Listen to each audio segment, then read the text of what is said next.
ប្រជាពលរដ្ឋក្រីក្រជួបការលំបាកដែលមានជីវភាពខ្វះខាតខ្លាំងចំនួន21គ្រួសារពីភូមិផ្សារកន្ទូតភូមិក្រាំងពង្រស្ថិតនៅក្នុងឃុំសង្កែសាទើបស្រុកអូរ៉ាល់ខេត្តកំពង់ស្ពឺទទួលបានអំណោយជាសម្ភារៈថវិកាពីលោកជំទាវភូមិផាណាវីអនុប្រធានក្រុមការងារថ្នាក់កណ្ដាលជួយមូលដ្ឋានស្រុកអូរ៉ាល់ខេត្តកំពង់ស្ពឺនៅរសៀលថ្ងៃទី8ខែមិថុនាឆ្នាំ2025លោកជំទាវភូមិផាណាវីអនុប្រធានក្រុមការងារថ្នាក់កណ្ដាលជួយមូលដ្ឋានស្រុកអូរ៉ាល់ខេត្តកំពង់ស្ពឺនិងឯកឧត្តមអ៊ំម៉ាក់ធេរីអនុប្រធានក្រុមការងារថ្នាក់កណ្ដាលជួយមូលដ្ឋានស្រុកអូរ៉ាល់ខេត្តកំពង់ស្ពឺនិងក្រុមការងារបានចូលរួមអមដំណើរលោកណនសរុនប្រធានគណៈកម្មាធិការគណៈបកឃុំលោកហេងសុផលជំទប់ទី1ឃុំលោកមេភូមិអនុភូមិសមាជិកចូលសួរសុខទុក្ខពលរដ្ឋដល់ក្នុងផ្ទះនាំយកអំណោយជាសម្ភារៈថវិកាចែកជូនដល់ប្រជាពលរដ្ឋក្រីក្រដែលមានជីវភាពខ្វះខាតចំនួន21គ្រួសារចំនួន2ភូមិក្រាំងពង្រនិងភូមិផ្សារកន្ទួតដែលស្ថិតនៅឃុំសង្កែសាទើបស្រុកអូរ៉ាល់ខេត្តកំពង់ស្ពឺនៅឱកាសនោះលោកជំទាវភូមិផាណាវីបានមានប្រសាសន៍ណែនាំជូនចំពោះបងប្អូនប្រជាពលរដ្ឋទាំងអស់ជាពិសេសនាំមកនូវការផ្ដាំផ្ញើដល់គ្រួសារនីមួយៗត្រូវយកចិត្តទុកដាក់គិតគូរពីបញ្ហាសុខភាពសម្អាតបរិស្ថានជុំវិញផ្ទះឲ្យបានស្អាតល្អជាមួយគ្នានេះលោកជំទាវភូមិផាណាវីក៏បានក្រានរំលឹកដល់ប្រជាពលរដ្ឋទាំងអស់សូមចូលរួមជាមួយអាជ្ញាធរមូលដ្ឋានដើម្បីលុបបំបាត់គ្រឿងញៀនគ្រឿងស្រវឹងក្មេងទំនើងនៅក្នុងភូមិដែលខ្លួនរស់នៅហើយសូមអាណាព្យាបាលទាំងអស់បញ្ជូនកូនទៅសាលារៀនឲ្យបានគ្រប់គ្នារៀនសូត្រឲ្យបានខ្ពង់ខ្ពស់ដើម្បីមានចំណេះដឹងមានការងារធ្វើនិងជួយលើកស្ទួយជីវភាពគ្រួសាររៀងៗខ្លួនក្នុងឱកាសនោះដែរលោកជំទាវភូមិផាណាវីបានរំលឹកប្រសាសន៍ឯកឧត្តមហ៊ុនម៉ាណីបានកោតសរសើរនិងវិតម្លៃខ្ពស់ចំពោះការខិតខំប្រឹងប្រែងក្នុងការអនុវត្តការងាររបស់គណៈកម្មាធិការគណៈបកខេត្តក្រុមការងារជួយខេត្តស្រុកឃុំសមាជិក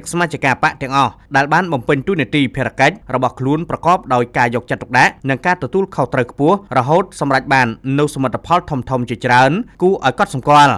លោកជំទាវភូមិផាណាវីក៏បានលើកឡើងទៀតថាទន្ទឹមនឹងការអភិវឌ្ឍបានបែបនេះក៏ដោយសារប្រទេសជាតិយើងមានសុខសន្តិភាពពេញលេញបរិបូរណ៍និងរកមកបានដោយការលះបង់សាច់ស្រស់ឈាមស្រស់របស់បុព្វបុរសស្នេហាជាតិដែលមានសម្ដេចអគ្គមហាសេនាបតីតេជោហ៊ុនសែនប្រធានគណៈបកប្រជាជនកម្ពុជានិងជាប្រធានព្រឹទ្ធសភា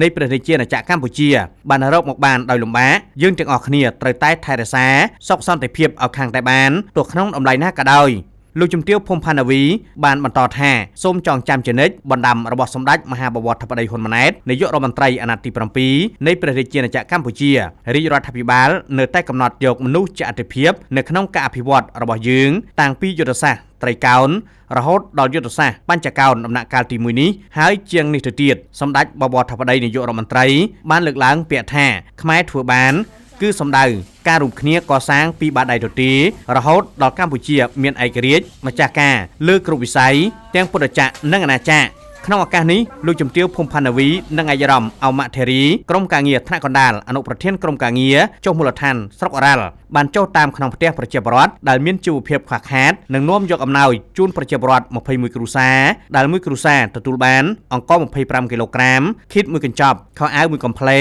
និងថវិកា40000រៀលចែកជូនដល់កុមារីចំនួន155នាក់ក្នុងម្នាក់ទទួលបានខោអាវ1កំភ្លេថវិកា3000រៀលជូនដល់ថ្នាក់ដឹកនាំភូមិ4នាក់ជូនក្រុមរក្សាដែលចុះជាមួយលោកជំទាវចំនួន3នាក់សរុបសម្ភារៈរួមមានអង្ករ 21B ស្មើនឹង525គីឡូក្រាមនិងខោអាវចំនួន340កំភ្លេសរុបថវិកា8លាន20ម៉ឺនរៀលក្នុងនាមគណៈកម្មាធិការគណៈបកឃុំសង្កែសាទើបខ្ញុំបាទសូមគោរពថ្លែងអំណរគុណយ៉ាងជ្រាលជ្រៅជាទីបំផុតដែលលោកជំទាវនិងឯកឧត្តមតែងតែយកចិត្តទុកដាក់ដល់ប្រជាពលរដ្ឋនៅក្នុងឃុំយើងខ្ញុំបាទដែលជួបការលំបាកសូមថ្លែងអំណរគុណឯកឧត្តមលោកជំទាវឯកឧត្តមក្រុមការងារជួបនៅពុទ្ធពរទាំង4ប្រការគឺអាយុវណ្ណៈសុខៈពលៈកុំបីឃ្លៀងឃ្លាតឡើយសូមអរគុណមីណាដាច់ម៉ែទាំងអស់សូមឲ្យមានអីសុខមានបានភាពល្អដឹកនាំកូនចៅទៅមុខតឲ្យបានយូរវង្វេងកុំនឹកបានចៅចាអុយសុខឲ្យបាយទាំងអស់គ្នាទាំងអ៊ំទាំងអីទាំងអស់ក្រុមការងារទាំងអស់ហ្នឹងអត់មានអីទេខ្ញុំសង្ឃឹមថា2028យើងចាប់ដៃនេះទៅរកសន្តិភាពរបស់សហគមន៍ប្រជាជនយើងបានអត់បាន100%ខ្ញុំបានពិនិត្យជីវមាត្រខ្លួនឯងផ្ទាល់ហើយបាទដោយសារតែចម្រើន